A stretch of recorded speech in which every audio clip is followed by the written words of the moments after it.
গাজর কতটা হেলদি আমরা তো সবাই জানি। আর এই হেলদি খাবারগুলোকে যদি আরও একটু মজাদার করে তৈরি করা যায় তাহলে কেমন হয়। আসসালামু আলাইকুম। আজকে গাজরের দুর্দান্ত একটি রেসিপি আপনাদের সামনে নিয়ে এসেছি।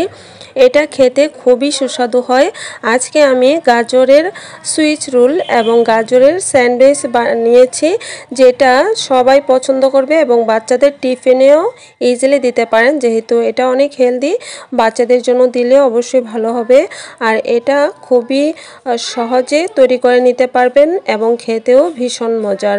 গাজর দিয়ে যে এত মজার একটি রেসিপি হয়, ট্রাই না করলে বুঝতেই পারবেন না। তো চলুন মূল রেসিপিতে চলে যাই।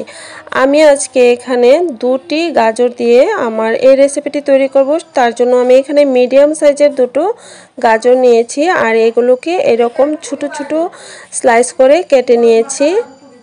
একটু পাতলা করে এরকম করে কেটে নিয়েছি। এবারে আমি এটাকে ব্লেন্ডার করে নেব দুধ দিয়ে। আমি এখানে লিকুইড দুধ দিয়ে দিচ্ছি 1.5 কাপের মতো। 1.5 কাপ থেকে একটু বেশি হবে। দেখতে পাচ্ছেন আমি দুধটা দিয়ে দিয়েছি। যেহেতু এখানে একটা পেস্ট তৈরি করব, সেই অনুযায়ী হচ্ছে দুধটা দিয়ে দিলাম। এবারে হচ্ছে এটাকে ব্লেন্ড করে নিয়ে আসছি। এই যে ব্লেন্ড করা আমার হয়ে গিয়েছে আর এখানে একটা ফাইন পেস্ট আমি তৈরি করে নিয়েছি। আমি একটা চামচ দিয়ে দেখিয়ে দিচ্ছি যে কি রকমটা হয়েছে, দেখেই বুঝতে পারছেন। তো আমার এবারে হচ্ছে নেক্সট প্রসেসিংয়ে আমি চলে যাব। একটা বাটিতে একটা ডিম ভেঙে নিলাম। এর সাথে চিনি দিয়ে দিচ্ছি 1.5 টেবিল চামচ। লবণ দিয়ে দিচ্ছি টেস্ট অনুযায়ী। আমি এখানে হাফ চামচের কিছুটা কম লবণ দিয়ে দিলাম। এবারে এগুলোকে ভালোভাবে বিট করে নিতে হবে। জাস্ট চিনিটা যেন গলে যায়, ডিমটা এবং চিনিটা খুব ভালোভাবে মেল্ট করে নিলেই হবে। আর এইবারে একটা জিনিস আপনাদেরকে শেয়ার করব, দেখেন আমার বাবা কি করছে। কি করো? মাশাআল্লাহ। সে বলল যে আম্মু আমিও মিক্স করব, তো সেও মিশালো। যাই হোক, তো ডিমটা বিট করে নেওয়ার পরে আমি এবারে ময়দা মিক্স করে দিচ্ছি। আমি হচ্ছে 1.5 কাপ ময়দা দিব। তো 1.5 কাপ ময়দা একসাথে সবগুলো দিব না, অল্প অল্প দিব আর একটু একটু করে মিক্স করব। পুরোটা একসাথে দেবেন না, তাহলে মিক্স করতে প্রবলেম হবে এবং খুব বেশি লামস মানে দানা দানা হয়ে যাবে, সেক্ষেত্রে মেশাতে প্রবলেম হবে। তাই অল্প অল্প 3 থেকে 4 বারে আমি ময়দাগুলো দিয়ে মিক্স করে নিয়েছি। যখন দেখবেন যে একদম আঠালো হয়ে গেছে, মিক্স করা যাচ্ছে না, সেই পর্যায়ে হচ্ছে একটু একটু পানি দিয়ে দিয়ে একটা ব্যাটার তৈরি করে নিতে হবে। পানিটাকেও কিন্তু একবারে দেওয়া যাবে না, অল্প অল্প করে দিতে হবে। আর এখানেও চাইলে দুধ দিতে পারেন, আবার পানি দিয়েও করতে পারেন। তো আমি গাজর পেস্ট করেছি দুধ দিয়ে, আর এখানে পানি দিয়ে ব্যাটারটা তৈরি করে নিলাম।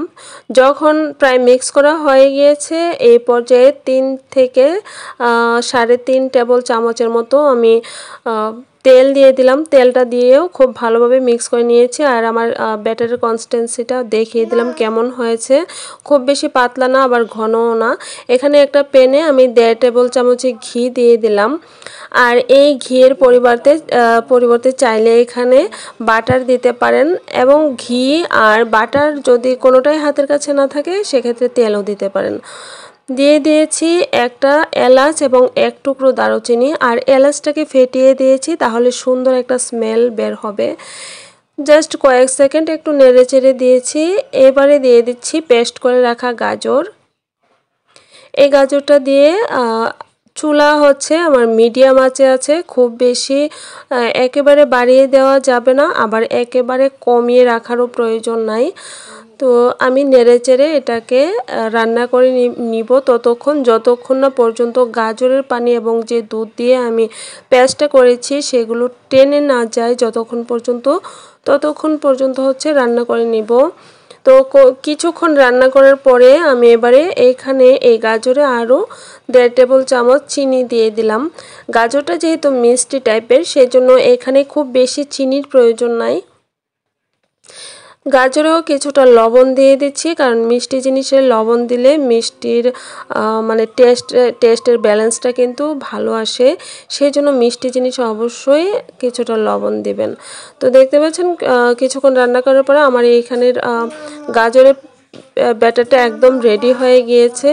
এবারে একটি প্যানে আমি কিছুটা তেল ব্রাশ করে দিয়ে দিচ্ছি। এখানে খুবই অল্প পরিমাণে তেল দিলেই হবে, আর এই তেলের পরিবর্তে এখানে ঘি অথবা বাটারও দিয়ে দিতে পারেন। তো আমি এখানে তেল দিয়ে দিলাম। এবারে ব্যাটারের কনসিস্টেন্সিটা আমি খুব ভালোভাবে দেখিয়ে দিচ্ছি, দেখতে পাচ্ছেন একদম সফট এবং স্মুথ একটা ব্যাটার আমার তৈরি হয়েছে। আর কি রকমটা তো দেখে বুঝতে পারছেন, খুব বেশি পাতলা না, আবার একদম ঘন করা যাবে না। এবারে একটা চামচ দিয়ে আমি দিয়ে দিচ্ছি, একটু ফলো করে দেখেই বুঝতে পারবেন, খুব সহজেই কিন্তু এটা তৈরি করা যাবে। আর কি রকমটা হচ্ছে দেখেই বুঝতে পারছেন, একদম স্মুথ কিন্তু হয়েছে আমার ব্যাটারটা। এবারে প্যানের হাতলে ধরে একটু ঘুরিয়ে দিলেই কিন্তু এটা গোল একটা শেপ হয়ে যাবে।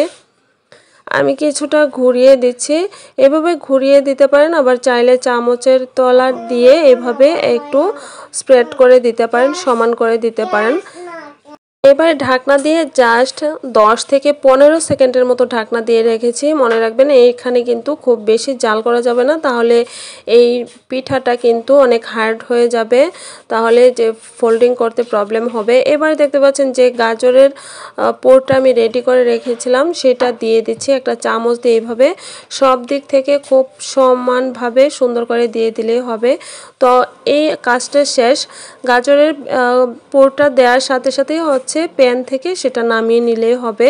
তো এটা হচ্ছে স্যান্ডউইচ। তো আমি এবার কেটে নিচ্ছি, এটাকে 4টি ভাগে ভাগ করে নিলেই খুব সুন্দরভাবে একটা স্যান্ডউইচ তৈরি হয়ে যাবে। এটা কিন্তু খুবই হেলদি, আপনারা জানেন গাজর কতটা হেলদি।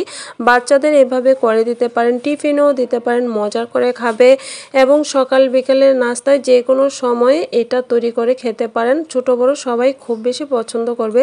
তো দেখতে পাচ্ছেন কত সুন্দর একটা গাজরের স্যান্ডউইচ আমার তৈরি হয়ে গিয়েছে। দেখতে যেমন সুন্দর, খেতেও কিন্তু খুবই মজার। যারা এখনো পর্যন্ত দেখছেন তাদেরকে অসংখ্য ধন্যবাদ।